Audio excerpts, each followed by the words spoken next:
ഹേ സിനിഫൽസ്, അപ്പോൾ എല്ലാവർക്കും എൻ്റെ ചാനലിലേക്ക് സ്വാഗതം. 2026 എന്ന വർഷത്തിൽ നമ്മുടെ മലയാളത്തിൽ നിന്ന് ഇഷ്ടം പോലെ നല്ല സിനിമകളൊക്കെ ഇറങ്ങുന്നുണ്ട്. അത്യാവശ്യം പ്രോമിസിങ് ആണ് എല്ലാം. അപ്പോൾ എന്തായാലും ഈ കുറച്ച് മാസത്തെ ക്ലാഷ് റിലീസ് നമുക്ക് നോക്കാം. ആദ്യം തന്നെ നമുക്ക് ജനുവരി മാസത്തിലെ ക്ലാഷ് റിലീസിനെ പറ്റി സംസാരിക്കാം. അപ്പോൾ ആദ്യ സിനിമ നമ്മുടെ അർജുൻ അശോകൻ നായകനായ ചിത്രമാണ് ചത്ത പച്ച. സിനിമ ഈ വരുന്ന 22-ാം തീയതിയാണ് റിലീസ് ചെയ്യുന്നത്. നമ്മുടെ മമ്മൂക്ക ചെറിയൊരു ക്യാമിയോ റോളും ചെയ്യുന്നുണ്ട്.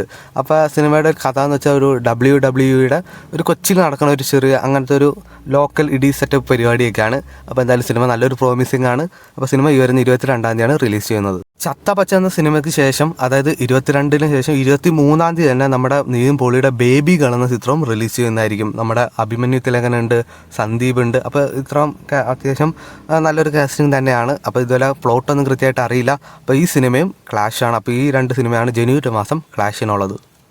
ഇനി ഫെബ്രുവരി മാസത്തിലെ ക്ലാഷിനെ പറ്റി സംസാരിക്കാം. അപ്പോൾ ഫെബ്രുവരി മാസം കുറച്ച് സിനിമകൾ ഇറങ്ങുന്നുണ്ട്. ആദ്യത്തെ നമ്മുടെ ജയറാം നായകനായ ചിത്രമാണ് ആശകളായിരം. ഫെബ്രുവരി 6-ാം തീയതിയാണ് സിനിമ റിലീസ് ചെയ്യുന്നത്. സിനിമയുടെ ഗ്ലിംസ് വന്നിട്ടുണ്ടായിരുന്നു. എന്തായാലും അച്ഛൻ്റെ മകൻ്റെ ഒരു നല്ലൊരു തിരിച്ചുവരവ് തന്നെ ആവട്ടെ മലയാളത്തിൽ. അപ്പോൾ ആ ഗ്ലിംസിൽ അത്യാവശ്യം ഒരു അച്ഛൻ മകൻ കോംബോ, എന്തായാലും അവരുടെ കോംബോ ഭയങ്കര രസമുള്ള കോംബോ തന്നെയാണ്. അപ്പോൾ എന്തായാലും സിനിമ ഫാമിലി തന്നെ ഏറ്റെടുക്കട്ടെ. ഫെബ്രുവരി 6-ാം തീയതി തന്നെ നമ്മുടെ ഷർഫുദ്ദീൻ നായകനായ ചിത്രമാണ് മധുവിധു. ഈ സിനിമ ഫെബ്രുവരി 6-ാം തീയതി റിലീസ് ചെയ്യുന്നതായിരിക്കും. ഫെബ്രുവരി 6-ാം തീയതി തന്നെ മറ്റൊരു ചിത്രം റിലീസ് ചെയ്യുന്നുണ്ട്, വിത്ത് ലവ്. നമ്മുടെ അനശ്വര രാജനും അഭിഷൻ ജീവനത്താണ് സിനിമയുടെ മെയിൻ കാസ്റ്റായിട്ട് വരുന്നത്. അപ്പോൾ എന്തായാലും സിനിമയെ നല്ലൊരു ലവ് സ്റ്റോറി തന്നെ ആവട്ടെ. അന്നേ ദിവസം തന്നെ ഫെബ്രുവരി 6-ാം തീയതി നമ്മുടെ പെണ്ണും പൊറാട്ടും എന്ന സിനിമയും റിലീസ് ചെയ്യുന്നതായിരിക്കും. അപ്പോൾ ഈ 4 ചിത്രങ്ങളാണ് ഫെബ്രുവരി 6-ാം തീയതി റിലീസ് ചെയ്യുന്നത്. അപ്പോൾ ഈ സിനിമയിൽ ഏതൊക്കെ ആയിരിക്കും നല്ല സിനിമ എന്ന് നമുക്കറിയില്ല. അപ്പോൾ എന്തായാലും റിവ്യൂസിനും മറ്റേതിനൊക്കെ നമുക്ക് വേണ്ടി വെയിറ്റ് ചെയ്യാം. അപ്പോൾ ഫെബ്രുവരി മാസം 6-ാം തീയതി തന്നെ ഇത്രയും സിനിമ റിലീസ് ചെയ്യുന്നുണ്ട്.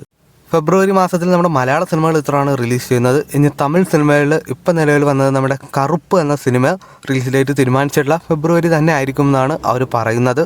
അപ്പോൾ സിനിമയുടെ മറ്റ് കണ്ടൻറ്റും റിലീസ് ചെയ്തിട്ട് അവർ ഇതുവരെ ഒന്നും പറഞ്ഞിട്ടില്ല. ഫെബ്രുവരി എന്ന റൂമേഴ്സ് കേൾക്കുന്നുണ്ട്.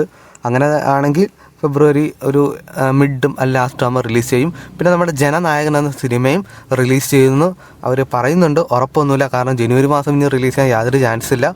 കാരണം നിങ്ങൾക്കറിയാലോ, ഇഷ്യൂസൊക്കെ ഞാൻ എൻ്റെ മുൻ വീഡിയോയിൽ ഓൾറെഡി പറഞ്ഞിട്ടുള്ളതാണ്. അപ്പോൾ എന്തായാലും നമ്മുടെ ജനനായകനും ഈ വരുന്ന കറുപ്പും എന്ന സിനിമയും ക്ലാഷ് വയ്ക്കാനുള്ള ചാൻസ് വളരെ കൂടുതലാണ്. അപ്പോൾ എന്തായാലും രണ്ടിൻ്റെ റിലീസ് തീയതി വരട്ടെ. അടുത്ത മാസമായ മാർച്ച്, അതായത് സ്കൂളൊക്കെ അടയ്ക്കണ സമയമാണ്. അപ്പോൾ മാർച്ച് മാസം ആദ്യം റിലീസ് ചെയ്യാൻ പോണ നമ്മുടെ മാർച്ച് 19-ാം തീയതി കുറച്ച് ക്ലാഷ് റിലീസ് വരുന്നുണ്ട്. അതായത് ദുരന്തർ 2 ആണ്. ദുരന്തർ എന്ന സിനിമയുടെ ഫസ്റ്റ് പാർട്ട് കഴിഞ്ഞ വർഷം റിലീസ് ചെയ്തതാണ്. വൻ ബ്ലോക്ക് ബസ്റ്ററായ സിനിമ തന്നെയാണ്.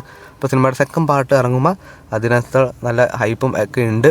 അപ്പോൾ 19-ാം തീയതി തന്നെ മറ്റ് ചിത്രം വരുന്നത് നമ്മുടെ യാഷിൻ്റെ ടോക്സിക് എന്ന ചിത്രമാണ്. ടോക്സിക്കിൻ്റെ വിവാദങ്ങളും ട്രെയിലറും അല്ലെങ്കിൽ ആ ഗ്ലിംസൊക്കെ എല്ലാവരും കണ്ടു കാണുമല്ലോ. അപ്പോൾ സിനിമയും 19-ാം തീയതി തന്നെ റിലീസ് ചെയ്യുന്നതായിരിക്കും. ഇത് വൻ ക്ലാഷ് തന്നെയാണ്. ഈ രണ്ട് വമ്പൻ ടീമിൻ്റെ ഒപ്പം ക്ലാഷ് വെച്ചിരിക്കുന്നത് ഒരു മലയാളം ചിത്രമാണ്, അതായത് ആട് 3. നമ്മുടെ ഷാജി പാപ്പനാൻ്റെ ടീം അവരുടെ 3-ാം വരവാണ്. അപ്പോൾ ഇതിൽ ആരൊക്കെ കപ്പടിക്കും എന്ന് നമുക്ക് ഇപ്പോൾ പറയാൻ കഴിയില്ല. അപ്പോൾ എന്തായാലും മാർച്ച് 19-ന് വേണ്ടി നമുക്ക് വെയിറ്റ് ചെയ്യാം. മാർച്ച് കഴിഞ്ഞിട്ടുള്ള മാസമാണ് ഏപ്രിൽ. അപ്പോൾ ഏപ്രിൽ മാസവും അത്യാവശ്യം നല്ലൊരു ക്ലാഷ് ഉണ്ട്. ഏപ്രിൽ മാസം 2-ാം തീയതി നമ്മുടെ ദൃശ്യം 3 റിലീസ് ചെയ്യുന്നതായിരിക്കും. ഈ വർഷത്തെ ഏറ്റവും ആൻറ്റിസിപ്പേറ്റഡ് മൂവി തന്നെയാണ് ദൃശ്യം 3. എല്ലാവരും വെയിറ്റ് ചെയ്യണ ഒരു മൂവി തന്നെയാണ്. അപ്പോൾ എന്തായാലും ദൃശ്യം 3 2-ാം തീയതി, പിന്നെ അത്യാവശ്യം കുറച്ച് അവധിയൊക്കെയാണ്. അപ്പോൾ കളക്ഷൻ വാരാൻ പറ്റിയ ടൈം തന്നെയാണ്. അപ്പോൾ എന്തായാലും നല്ല പോസിറ്റീവ് റെസ്പോൺസ് തന്നെ കിട്ടട്ടെ. ദൃശ്യം 3യുടെ ഒപ്പം ക്ലാഷ് വെച്ചിരിക്കുകയാണ് നമ്മുടെ വാഴ 2 ടീം. അപ്പോൾ നമ്മുടെ ഹാഷിറാൻ ടീം നമ്മുടെ ലാലേട്ടൻ്റെ മുന്നിലാണ് ചെക്ക് വെച്ചിരിക്കുന്നത്. അപ്പോൾ എന്തായാലും ഇവരിൽ ആര് കപ്പ് തൂക്കും എന്ന് നമുക്ക് കാണേണ്ടി വരും.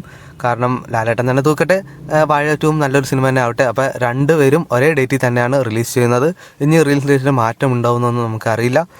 ഏപ്രിൽ മാസം ഒരു മിഡാവുമ്പോൾ നമ്മുടെ അടുത്ത ചിത്രം പാട്രിയോട്ടാണ്. നമ്മുടെ മമ്മൂക്കയും മോഹൻലാലും ഒന്നിക്കുന്ന സിനിമയാണ് പാട്രിയോട്ട്. അപ്പോൾ സിനിമ ഏകദേശം ഒരു 23-ാം തീയതിയാണ് തൽക്കാലം പറയുന്നത്. റിലീസ് ഡേറ്റ് ഒഫീഷ്യലായിട്ടൊന്നും പറഞ്ഞിട്ടില്ല. എന്തായാലും ഏപ്രിൽ മാസം തന്നെ ആയിരിക്കും. അങ്ങനെയാണ് അതും ഒരു ക്ലാഷ് ഒരു ദൃശ്യം കഴിഞ്ഞിട്ട് ഒരു 1-2-3 വീക്ക് കഴിഞ്ഞിട്ടായിരിക്കും. എങ്കിലും നമുക്കതൊരു ക്ലാഷായിട്ട് ഉൾപ്പെടുത്താം. അടുത്ത മാസം നമ്മുടെ മെയ് മാസമാണ്. മെയ് മാസം ഒട്ടനവധി ക്ലാഷ് റിലീസ് വരുന്നുണ്ട്. ആദ്യത്തെ നമ്മുടെ മോളിവുഡ് ടൈംസ്, അതായത് നസ്ലി നായകനായ ചിത്രമാണ് മോളിവുഡ് ടൈംസ്. അപ്പോൾ മെയ് 15-ാം തീയതിയാണ് സിനിമ റിലീസ് ചെയ്യുന്നത്. മെയ് 14-ാം തീയതി നമ്മുടെ കാട്ടാള എന്ന സിനിമ റിലീസ് ചെയ്യുന്നതായിരിക്കും. അപ്പോൾ സിനിമയുടെ സെക്കൻഡ് ലുക്കൊക്കെ വന്നു. അത്യാവശ്യം നല്ല പ്രൊഡക്ഷൻ ക്വാളിറ്റി ഉള്ള സിനിമ തന്നെയാണ്. അപ്പോൾ ടീസറും ഈ അടുത്ത് തന്നെ വരും 16-ാം തീയതി. അപ്പോൾ എന്തായാലും നല്ലൊരു മൂവി തന്നെ ആവട്ടെ കാട്ടാളൻ.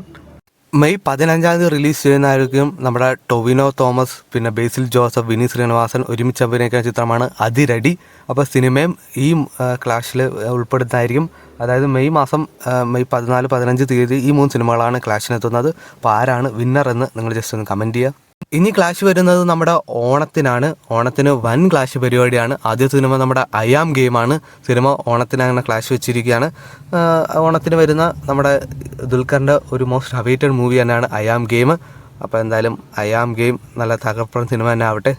ദുൽഖറിനോടൊപ്പം എത്തുന്നത് നമ്മുടെ പൃഥ്വിരാജാണ്. അത് ഖലീഫയായിട്ട് നമ്മുടെ മോഹൻലാൽ ചെറിയൊരു ക്യാമിയും ചെയ്യുന്നുണ്ട്. അപ്പോൾ എന്തായാലും ഖലീഫയും നമ്മുടെ അയാം ഗെയിമും അങ്ങനെ ഒരു വൻ ക്ലാഷ് വരികയാണ്. അപ്പോൾ എന്തായാലും രണ്ടും ഒരു ആക്ഷൻ ടൈപ്പ് മൂവിയാണ്. അടുത്ത മൂവി നമ്മുടെ ബദ്ലഹേം കുടുംബ യൂണിറ്റാണ്. നീമ്പോളി ഒരു ഫീൽ ഹുഡ് ചിത്രമായിട്ട് എത്തുന്നതായിരിക്കും. അപ്പോൾ ഫാമിലി ഓഡിയൻസിൻ്റെ കാര്യം ബദ്ലഹേം കുടുംബ യൂണിറ്റ് നോക്കിക്കോളും.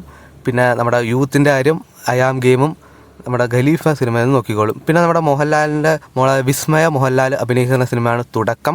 അപ്പോൾ തുടക്കം നല്ല ഗംഭീര തുടക്കം തന്നെ ആവട്ടെ. സിനിമയും ഓണത്തിന് അങ്ങനെ എത്തുന്നതായിരിക്കും. അപ്പോൾ എന്തായാലും ഈ 4 ചിത്രങ്ങളാണ് ഓണത്തിന് ക്ലാഷ് റിലീസായിട്ട് എത്തുന്നത്. ഈ സിനിമയുടെ റിലീസ് ഡേറ്റൊക്കെ ഇനി മാറ്റുമെന്ന് നമുക്ക് അറിയില്ല. അപ്പോൾ എന്തായാലും തൽക്കാലം ഇതൊക്കെയാണ് അവർ തീരുമാനിച്ച റിലീസ് ഡേറ്റുകളൊക്കെ. ഇനി ഈ റിലീസ് ഡേറ്റിലൊക്കെ ഏതെങ്കിലും തരം മാറ്റങ്ങൾ വരുമോ എന്ന് അറിയില്ല. മേ ബി ചില ചിത്രങ്ങളൊക്കെ പിന്മാറാം, ചിലപ്പോൾ പുതിയ മൂവീസ് ആഡ് ഓൺ ചെയ്യാം. അതൊക്കെ എൻ്റെ ചാനലിലൂടെ ഞാൻ അറിയിക്കുന്നതായിരിക്കും. അപ്പോൾ ഇന്നത്തെ വീഡിയോ ഇത്രേ ഉള്ളൂ.